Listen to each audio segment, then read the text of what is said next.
नमस्कार फ्रेंड, मैं हूँ अंकिता मिश्रा। हिंदी साहित्य यूट्यूब चैनल में आपका स्वागत है फ्रेंड। और आज का हमारा टॉपिक है केशव दास और रहीम दास और भूषण। तो आज की क्लास स्पेशल होने वाली है फ्रेंड, और ये स्पेशल क्लास है। तो इससे पहले मैंने सूरदास, तुलसीदास, कबीरदास, बिहारी जी और घनानंद को देख लिया था। आज हम देखेंगे फ्रेंड रहीम दास को। और ये क्लास हमारी डेली सुबह 10 बजे होती है और शाम को दृष्टि की पुस्तक से सीरीज चलती है फ्रेंड 4 बजे। तो आप लोग देखना ना भूलें, क्लास से जुड़ना ना भूलें। हमारे जो भी मित्र हैं जिन्होंने चैनल को सब्सक्राइब नहीं किया, तो उनसे रिक्वेस्ट है चैनल को सब्सक्राइब कीजिए, लाइक शेयर कीजिए फ्रेंड, कमेंट कीजिए। और चलिए हम आगे बढ़ते हैं।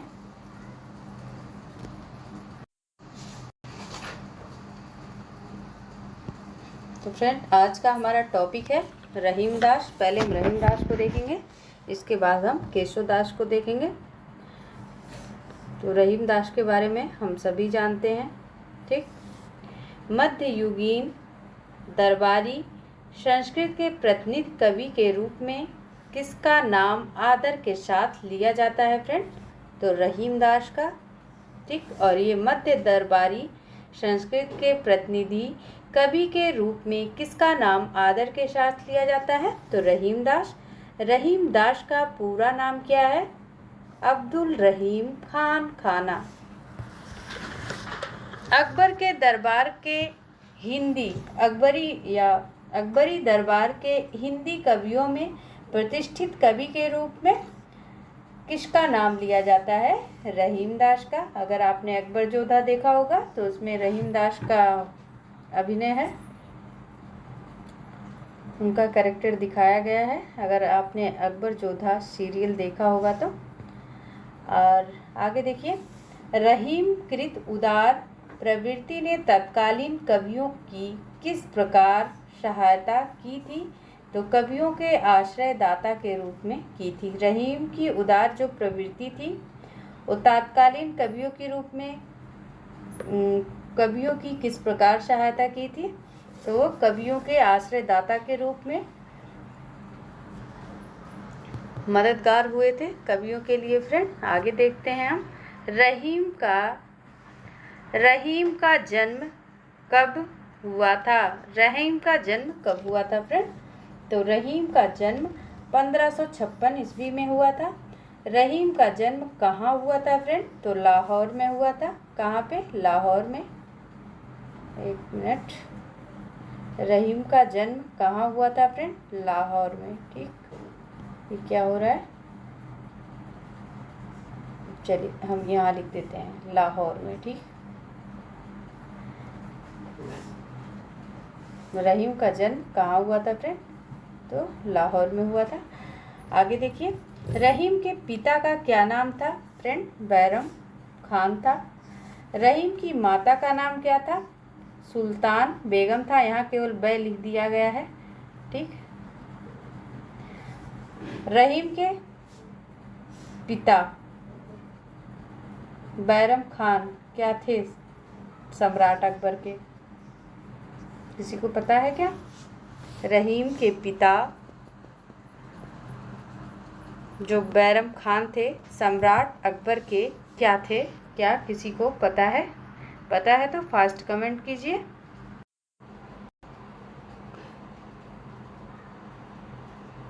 तो रहीम के पिता फ्रेंड सम्राट अकबर के क्या थे? रहीम के पिता, तो रहीम के पिता बैरम खान 13 वर्षीय अकबर के क्या थे? शिक्षक थे। अकबर कितने वर्ष के थे? 13 वर्ष के थे। और ये 13 वर्षीय अकबर के शिक्षक थे। क्या थे? शिक्षक थे, ठीक, शिक्षक थे, शिक्षक थे। और क्या थे? और क्या थे फ्रेंड? जान लेते हैं। बैरम खान एक खाना की उपाधि से सम्मानित थे, ठीक। बैरम खान ए खान खाना की उपाधि से सम्मानित थे। ठीक है, उपाधि से सम्मानित थे।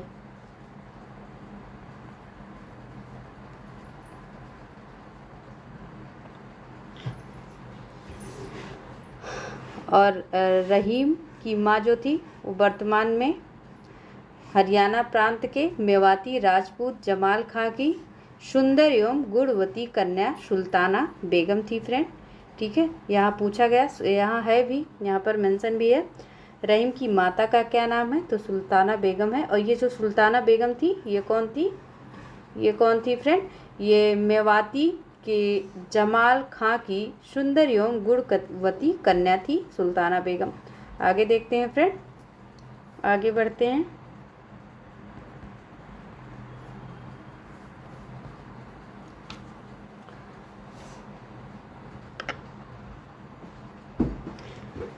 रहीम के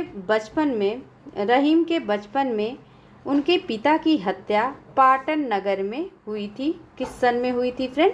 1561 ईस्वी में हुई थी। रहीम की कार्य क्षमता से प्रभावित होकर सम्राट अकबर ने पाटन की जागीर उन्हें प्रदान की थी। किस सन में की थी? 1572 में। ठीक, रहीम के बचपन में उनके पिता की हत्या हो गई थी। कहाँ हुई थी? पाटन नगर में हो गई थी। और कब हुई थी? 1561 में हुई थी फ्रेंड। और रहीम की कार्य क्षमता से प्रभावित होकर सम्राट अकबर ने पाटन की जागीर उन्हें कब प्रदान की थी? 1572 ईस्वी में, जब उनके पिता की मृत्यु हो गई उसके बाद ही उन्हें पाटन की जागीर प्रदान किए थे। कौन किए थे? सम्राट अकबर किए थे। आगे देखते हैं फ्रेंड। सम्राट अकबर ने रहीम को गुजरात की सूबेदारी कब प्रदान की थी? तो 1576 ईस्वी में की थी फ्रेंड। कब की थी? 1576 ईस्वी में। सम्राट अकबर ने रहीम को 1579 में और आगे क्या है वो मुझे खुद नहीं पता है। ठीक, और आंसर है इसका मीर अर्जू, क्योंकि प्रश्न पूरा ही नहीं है।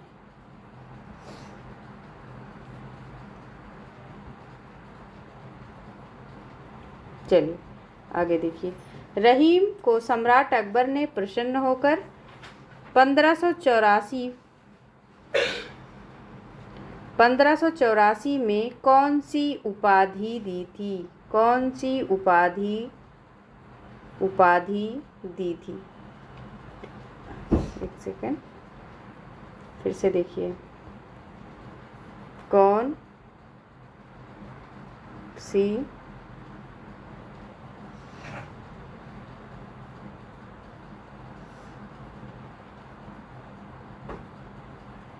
मिट जा रहा फ्रेंड, तो चलिए आप इतना समझ लीजिए। ठीक है, रहीम को सम्राट अकबर से प्रसन्न होकर सन 1584 में कौन सी उपाधि दी थी? खाना। रहीम का निधन कब हुआ था फ्रेंड? 1626 ईस्वी में। रहीम के निधन के समय उनकी अवस्था कितनी थी? 70 वर्ष थी। रहीम की पत्नी का निधन कितनी अवस्था में हुआ था, यानी कितने वर्ष की अवस्था में हुआ था, है ना? कितने वर्ष की अवस्था में हुआ था फ्रेंड? तो 42। आगे देखिए, अगला प्रश्न है, रहीम के कितने पुत्र थे फ्रेंड? रहीम के कितने पुत्र थे? तो 3 पुत्र थे। कितने? 3 थे।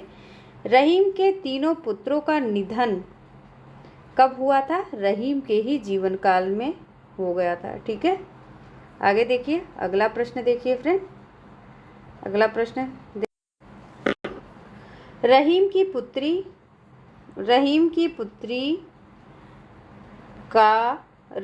पुत्री कब विधवा हुई थी? विवाह के 3 वर्ष बाद। रहीम का पारिवारिक जीवन कैसा था फ्रेंड? नितांत दुख में था। ठीक है, नितांत दुख में था। रहीम का सामाजिक एवं राजनीतिक जीवन कैसा था फ्रेंड? कैसा था? तो शानदार था।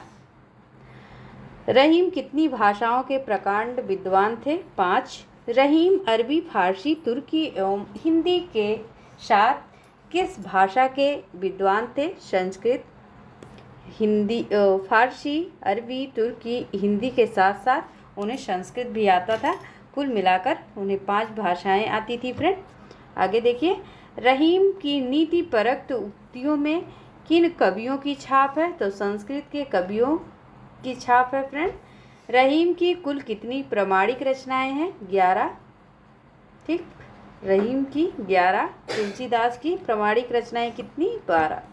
रहीम दोहावली में रहीम के कितने दोहे संकलित हैं? तो 300 फ्रेंड। रहीम की सबसे प्रसिद्धि किस छंद के लिए है? रहीम को जो सबसे ज़्यादा प्रसिद्धि मिली तो किस छंद के लिए मिली फ्रेंड? बरवे। ठीक है। रहीम की अवधी भाषा में नायिका भेद सर्वोच्च ग्रंथ कौन सा है? तो बैरवे नायिका भेद है फ्रेंड, है ना। आगे देखिए, अगला प्रश्न देखते हैं।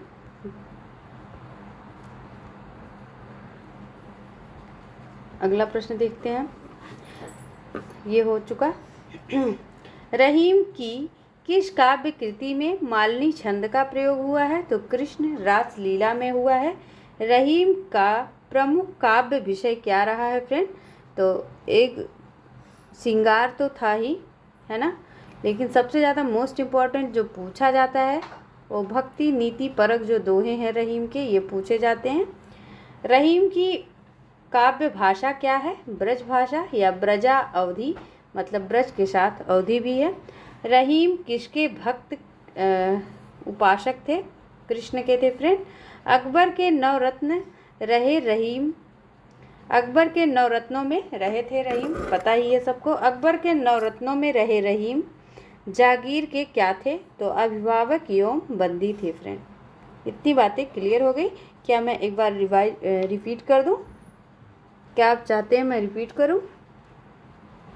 तो चलिए मैं रिपीट करते चलती हूं। अकबर के नवरत्न रहे रहीम जागीर के क्या थे? अभिभावक एवं बंदी थे। रहीम किसके भक्त एवं उपासक थे फ्रेंड? कृष्ण के। रहीम की काव्य भाषा क्या थी? ब्रजावधि थी। रहीम की काव्य विषय क्या था? नीति, श्रृंगार, भक्ति। रहीम की किस काव्य कृति में मालनी छंद का प्रयोग हुआ? कृष्ण लीला में। रहीम का अवधी भाषा में नायिका भेद का सर्वोच्च ग्रंथ कौन सा है फ्रेंड? तो ये बरवे है ना। आगे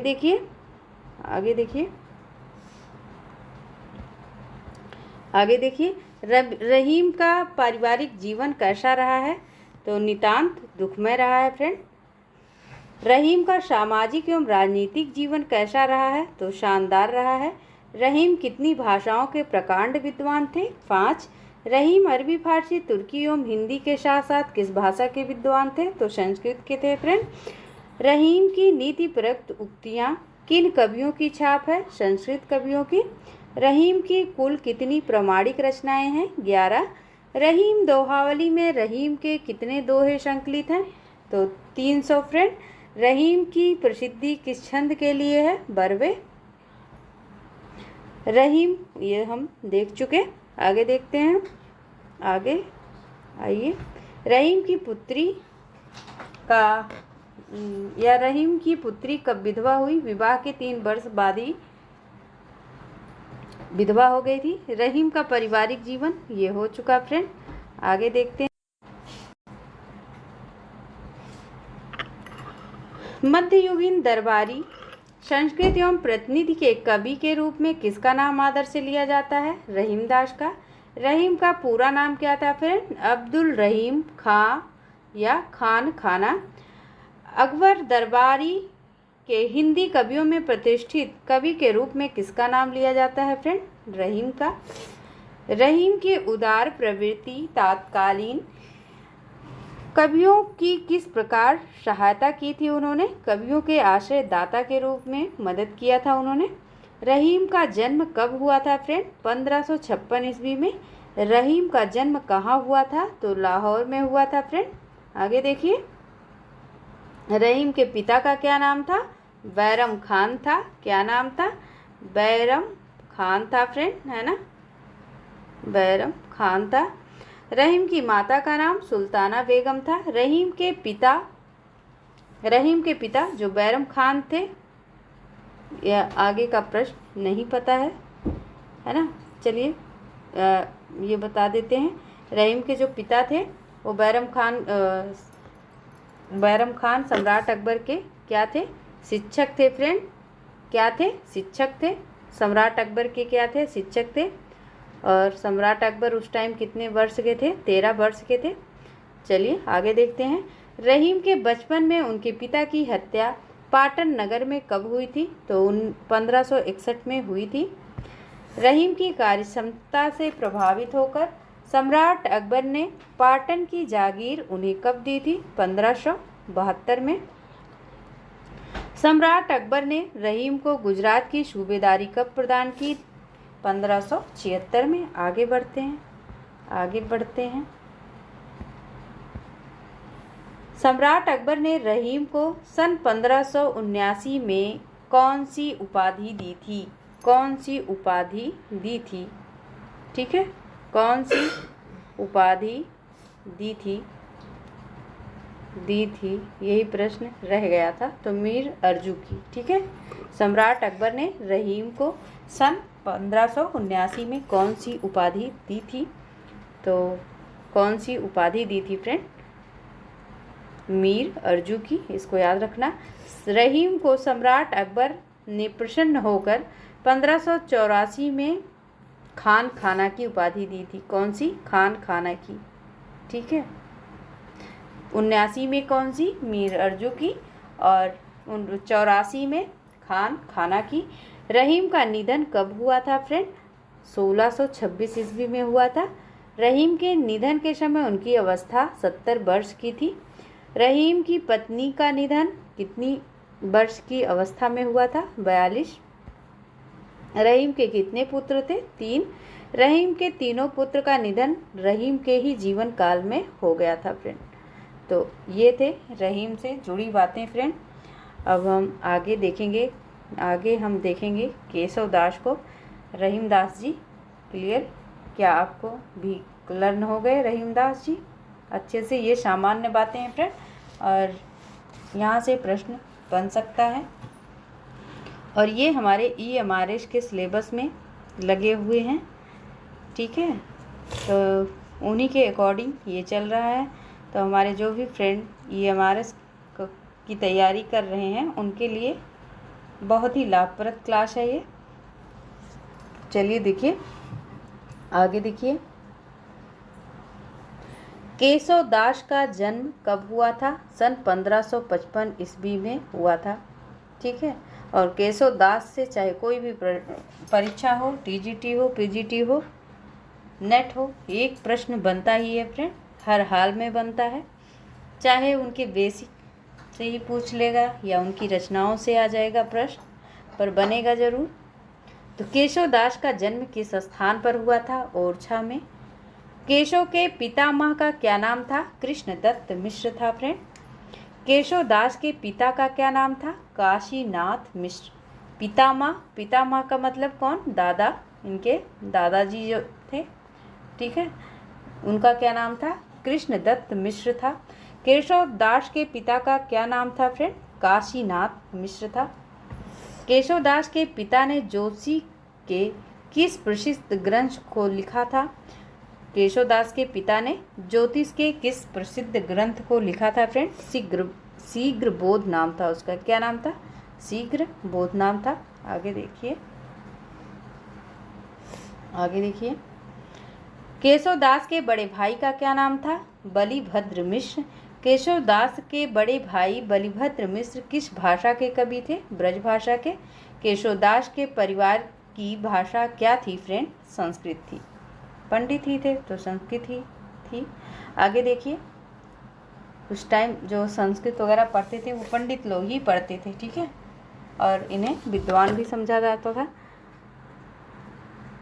लेकिन आजकल का टाइम दूसरा है। केशव दास का जन्म फ्रेंड कब हुआ? 1555। केशव दास का जन्म किस स्थान पर हुआ? ओरछा में।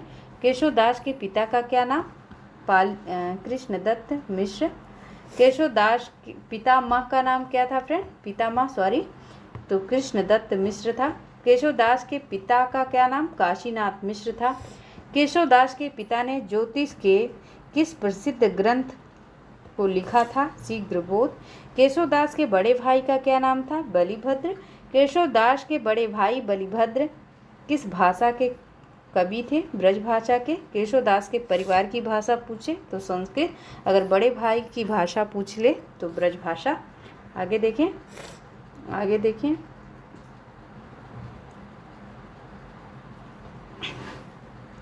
केशव, अच्छा ये हो चुका। केशव के परिवार की भाषा संस्कृत थी फ्रेंड। केशवदास ने रीतकाल की किस काव्य धारा के प्रमुख कवि थे? रीतबद्ध। केशवदास का निधन कब हो गया? 55 में जन्म हुआ, 1617 में इनका निधन हो गया फ्रेंड। केशवदास ने अपने किस ग्रंथ में अपना वंश का परिचय दिया है? कवि प्रिया में बताया है फ्रेंड। और सूरदास को पूछे तो उन्होंने किस में बताया है? कमेंट कर दीजिए कौन सी रचना में अपने वंश की परंपरा बताई है। केशवदास के प्रधान आश्रयदाता कौन थे? ओरछा, नरेश, इंद्रजीत। ये प्रश्न, यहाँ से प्रश्न बहुत बार बना है, ठीक है। केशव के किसके आश्रयदाता थे फ्रेंड, पूछा जाता है, ये प्रश्न बना हुआ है। केशवदास के, अब यहाँ प्रश्न घुमाया हुआ है, केशवदास के प्रधान आश्रयदाता कौन है? तो महाराजा इंद्रजीत सिंह थे फ्रेंड। ओरछा नरेश थे ये। इसको आप लर्न कर लीजिए, ये मोस्ट प्रश्न है आपके लिए। आगे देखिए, केशव को उनके, एक सेकेंड, केशव को उनके आश्रयदाता ने कितने गांवों का स्वामित्व बना दिया था फ्रेंड? 21 गांव का। ये भी महत्वपूर्ण प्रश्न है। केशव को उनके जो आश्रयदाता यानी चाहने वाले थे, कितने गांवों का स्वामित्व उन्हें दिया था? कितने गांव का यानी स्वामी बना दिया था? तो 21 गांव का। जैसे हमारे गांव का कोई एक मुखिया होता है, प्रधान मुखिया, वैसे ही केशव का किन विशिष्ट जनों से घनिष्ठ परिचय था? अकबर और बीरबल से था फ्रेंड। केशव का तुलसीदास से भेंट महाराजा इंद्रजीत सिंह के साथ कहाँ हुआ था? तो केशवदास की तुलसीदास से भेंट महाराजा इंद्रजीत सिंह के साथ कहाँ हुआ था? काशी में। केशवदास किसके बल पर अपने समकालीन विद्वानों एवं आचार्यों को प्रभावित करते थे? पांडित्य प्रतिभा। केशव कठिन काव्य के प्रेत थे, ये किसने कहा है फ्रेंड? तो लाला भगवान दीन ने इन्हें कठिन काव्य का प्रेत बता दिया है, ठीक है। केशवदास की प्रमुख काव्य रचनाएं कितनी हैं? 7। केशवदास की रामचंद्रिका किस प्रकार की रचना है? तो ये महाकाव्य है फ्रेंड। क्या है? महाकाव्य है। और एक बार फिर से रिपीट करते चलते हैं। केशवदास को उनके आश्रयदाता ने कितने गांवों का स्वामित्व बना दिया? 21। कितने गांवों का? 21 गांव का स्वामित्व बना दिया था। और केशवदास का किन विशिष्ट जनों के साथ घनिष्ठ संबंध था? तो अकबर और बीरबल के साथ था। केशवदास की तुलसीदास से भेंट महाराजा इंद्रजीत सिंह के साथ कहाँ हुई थी? काशी में। केशवदास किसके बल पर अपने समकालीन विद्वानों एवं आचार्यों को प्रभावित करते थे? तो अपने पांडित्य एवं प्रतिभा के बल पर फ्रेंड। केशवदास कठिन काव्य के प्रेत हैं, यह किसने कह दिया था? लाला भगवान दीन ने। केशवदास की प्रमुख काव्य रचनाएं कितनी थी? 7। केशवदास का रामचंद्रिका किस प्रकार की रचना है? महाकाव्य है फ्रेंड। और आगे बढ़ते हैं।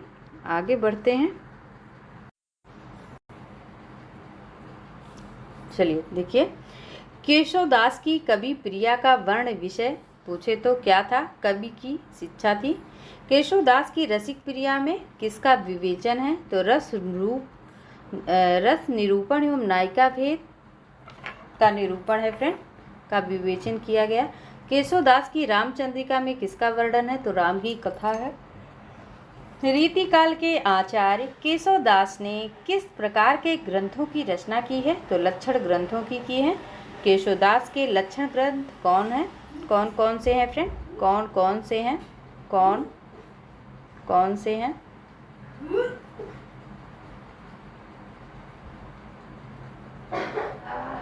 तो फ्रेंड, रामचंद्रिका, कवि प्रिया, रसिक प्रिया। केशव की प्रमुख काव्य भाषा क्या है? ब्रज है। केशवदास की काव्य भाषा पर किस प्रकार का प्रभाव था फ्रेंड? बुंदेली। किस भाषा, माफ कीजिए, तो केशवदास की काव्य भाषा पर किस भाषा का प्रभाव था? पूछा गया किस भाषा का, मैंने प्रकार बोल दिया, तो बुंदेली का था। जबकि वो उनकी काव्य भाषा क्या थी? ब्रज थी, लेकिन उन पर बुंदेली का प्रभाव था। तो बुंदेल में ब्रज बोली जाती है क्या? केशवदास की किन कृतियों में संस्कृत भाषा का प्रभाव अधिक है? ये अभी बताते हैं हम आपको, तब तक इतना रिवाइज कर दें। केशवदास की कवि प्रिया का वर्ण विषय कवि शिक्षा। केशवदास की रसिक प्रिया में किसका विवेचन है? तो रस निरूपण एवं नायिका भेद। केशवदास की रामचंद्रिका में किसका वर्णन है? राम कथा का। रीतकाल के आचार्य केशवदास ने किस प्रकार के ग्रंथों की रचना की है? तो लक्षण ग्रंथों की। केशवदास के लक्षण ग्रंथ कौन कौन से हैं? तो रामचंद्रिका, कवि प्रिया, रसिक प्रिया, ये तीनों लक्षण ग्रंथ में आते हैं। इन तीनों को याद कर लीजिएगा आप। केशव की प्रमुख काव्य भाषा क्या है? तो ब्रज है। केशव की काव्य भाषा पर किसका प्रभाव है? बुंदेली। आगे देखें।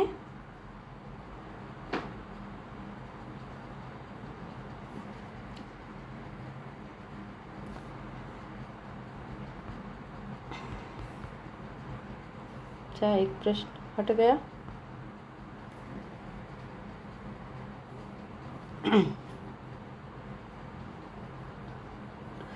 केशवदास की किन कृतियों में संस्कृत भाषा का प्रभाव अधिक है? तो रामचंद्रिका एवं विज्ञान गीता। केशवदास की काव्य रचनाओं में प्रमुख रूप से उनके कितने रूप दिखाई पड़ते हैं? कितने रूप दिखाई पड़ते हैं? 3। केशवदास की काव्य रचना में उनका प्रथम रूप क्या है? आचार्य का है फ्रेंड। केशवदास की काव्य रचना में आचार्यत्व के अतिरिक्त उनका कौन सा रूप जान पड़ता है? कौन सा रूप जान पड़ता है फ्रेंड? ठीक, जान पड़ता है तो महाकवि का। ठीक है, आचार्य तो थे ही वो, आचार्य के अतिरिक्त पूछा है तो महाकवि थे।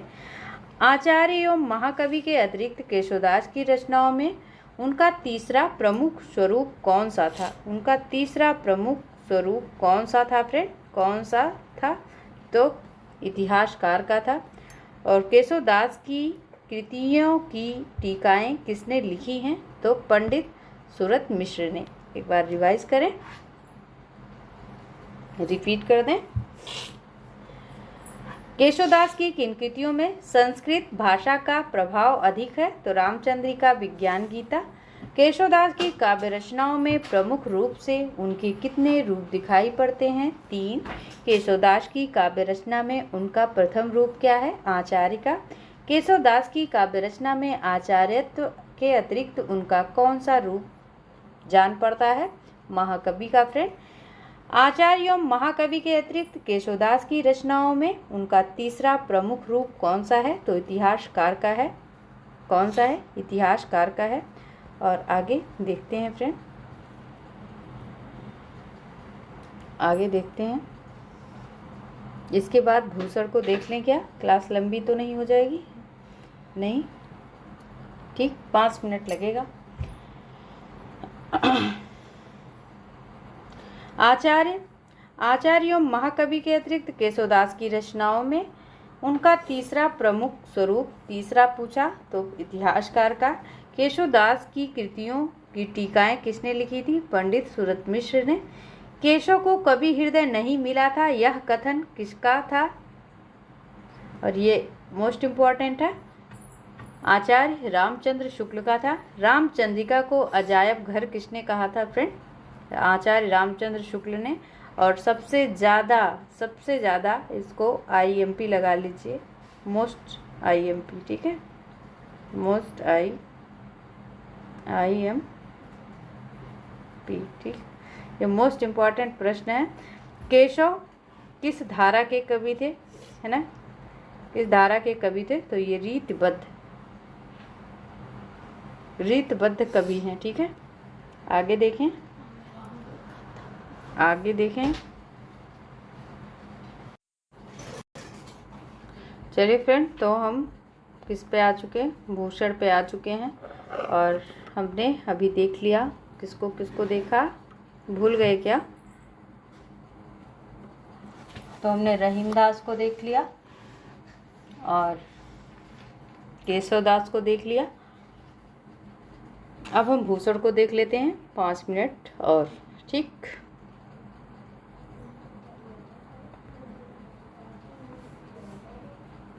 चलिए हम भूषण को देखते हैं। भूषण का जन्म कब हुआ था? 1640 में। भूषण का निधन कब हुआ था? 1734 में। भूषण का जन्म कहाँ हुआ था? त्रिविक्रमपुर यानी तिकवापुर में हुआ था। भूषण किस जाति में पंडित थे फ्रेंड? किस जाति में पंडित थे? ठीक है, पंडितों की भी कई जात होती है ना, पंडित थे। तो कान्यकुब्ज ब्राह्मण। भूषण का गोत्र क्या था? कश्यप गोत्र था फ्रेंड, कश्यप गोत्र था। भूषण के पिता का क्या नाम था? पंडित रत्नाकर त्रिपाठी था। भूषण कितने भाई थे? 3 भाई थे। भूषण के भाइयों का नाम क्या था? चिंतामणि, मतीराम, जटाशंकर। और ये प्रश्न बहुत बार बना है, बहुत कंफ्यूज किया है सबको। भूषण के भाइयों का क्या नाम था? चिंतामणि, मतीराम, जटाशंकर। चिंतामणि, मतीराम, जटाशंकर, ठीक। और चिंतामणि जो थे, कौन से आचार्य थे पूछा जाता है ना। चिंतामणि कौन से आचार्य थे फ्रेंड, है ना।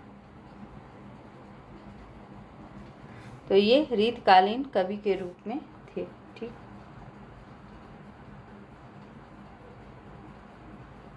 तो भूषण का जन्म सन 1640 ईस्वी।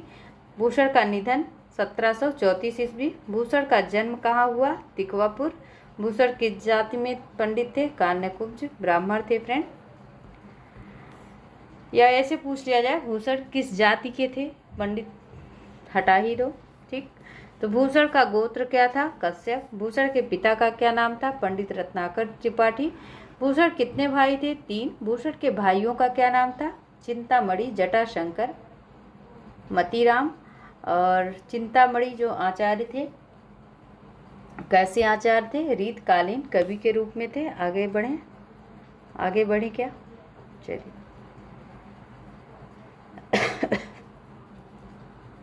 सॉरी।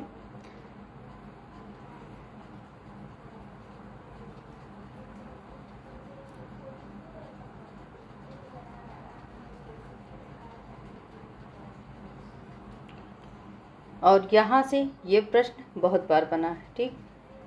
इसको आप अच्छे से लर्न कर लीजिए। भूषण की पदवी या उपाधि किसने दी थी? तो राजा रुद्र शाह ने दी थी। भूषण आदर्शवादी कवि थे। वे कलम के उपासक थे। वे किसी के उपकारों के भूखे नहीं थे। समालोचक के इस कथन के आलोक में भूषण का कौन सा रूप उद्घाटित होता है फ्रेंड?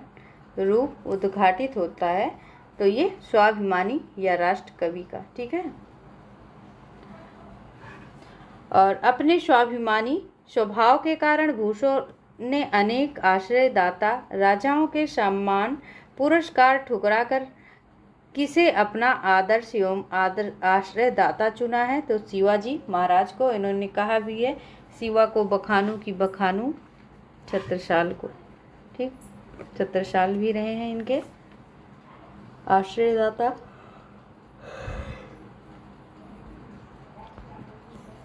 शिवा ने भूषण को अपने दरबार में राज्य में किस पद पर प्रतिष्ठित किया था? तो कवि कुल सचिव। भूषण के प्रमुख प्रामाणिक ग्रंथ कितने हैं? 3। भूषण के प्रमुख प्रामाणिक ग्रंथ, आगे देखिए, भूषण के प्रमुख प्रामाणिक ग्रंथ कितने हैं? 3। शिवराज भूषण एवं शिवा बावनी के अतिरिक्त भूषण का तीसरा काव्य ग्रंथ कौन सा है? तीसरा काव्य ग्रंथ कौन सा है? तो ये छत्रसाल दशक है। शिवाजी के बाद भूषण के दूसरे प्रिय आश्रयदाता कौन थे?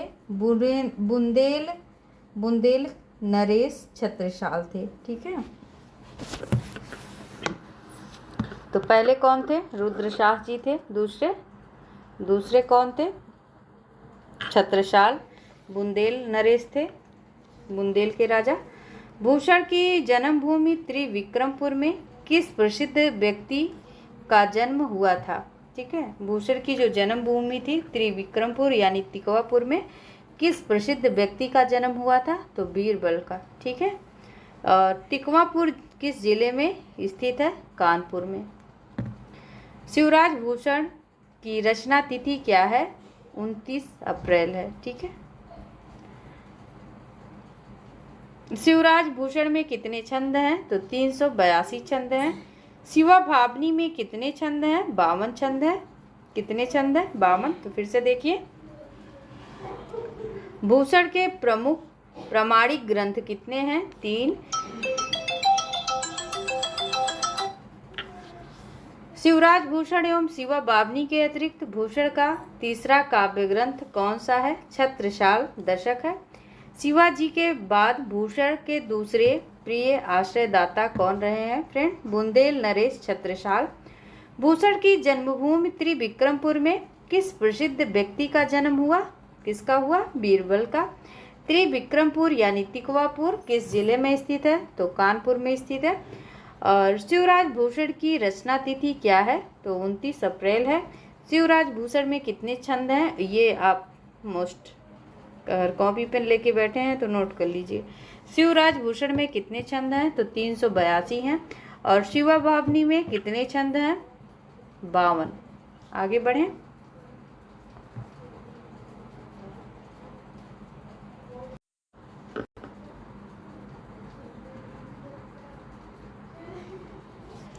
छत्रसाल दशक में कितने छंदों द्वारा छत्रसाल की प्रशंसा एवं यशोगान किया गया है? तो 10। भूषण की रचनाएं प्रबंध पद्धति में लिखी गई हैं? तो मुक्तक पद्धति में फ्रेंड। मतलब किस प्रबंध पद्धति में लिखी गई? किस प्रबंध पद्धति में लिखी गई हैं? तो मुक्तक। भूषण की कविता में किस रस की प्रधानता है? तो वीर रस की। और भूषण की प्रमुख काव्य भाषा क्या है? ब्रज। भूषण की कविता कवि कीर्ति संबंधी अविचल सत्य दृष्टांत है। तत्कालीन स्वतंत्र संग्राम के प्रतिनिधि कवि हैं। यह कौन कह रहा है? आचार्य शुक्ल कह रहे हैं फ्रेंड।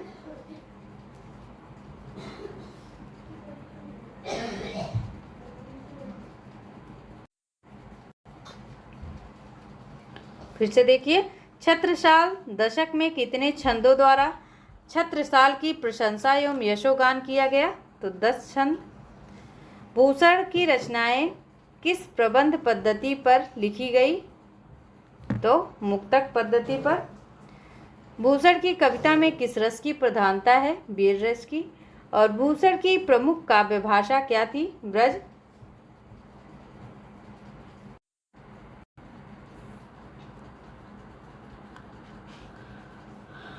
चलिए,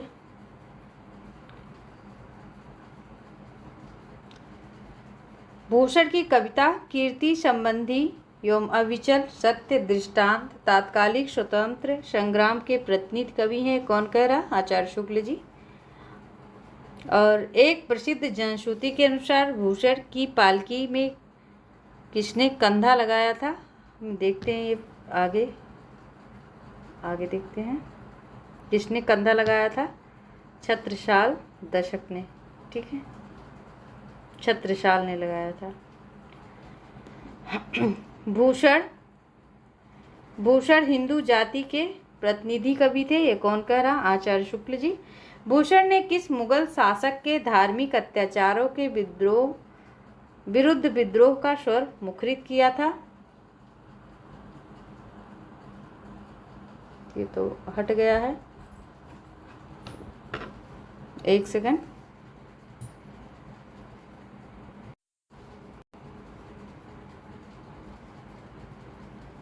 तो फ्रेंड शायद औरंगजेब थे, शायद औरंगजेब थे। ठीक है, औरंगजेब थे। भूषण ने किस मुगल शासक के धार्मिक अत्याचारों के विरुद्ध विद्रोह का स्वर मुखरित किया था? क्योंकि औरंगजेब से ही उनका जातीय वैमनस्य तो नहीं था, परंतु उनकी जो इसके जो कारनामे थे उन्हीं के विरुद्ध तो था। और मुगल भी थे औरंगजेब, तो शायद यही थे। मैं कंफर्म, एक बार आप गूगल कर लीजिएगा। चलिए आगे देखते हैं। भूषण की कविता सर्वाधिक जीवंत रूप में क्या दिखाई पड़ता है? तो युगबोध। या भूषण को जातीय या राष्ट्रीय कवि क्यों कहा जाता है? तो राष्ट्रीय स्वाभिमान के संरक्षक के रूप में। आगे देखें।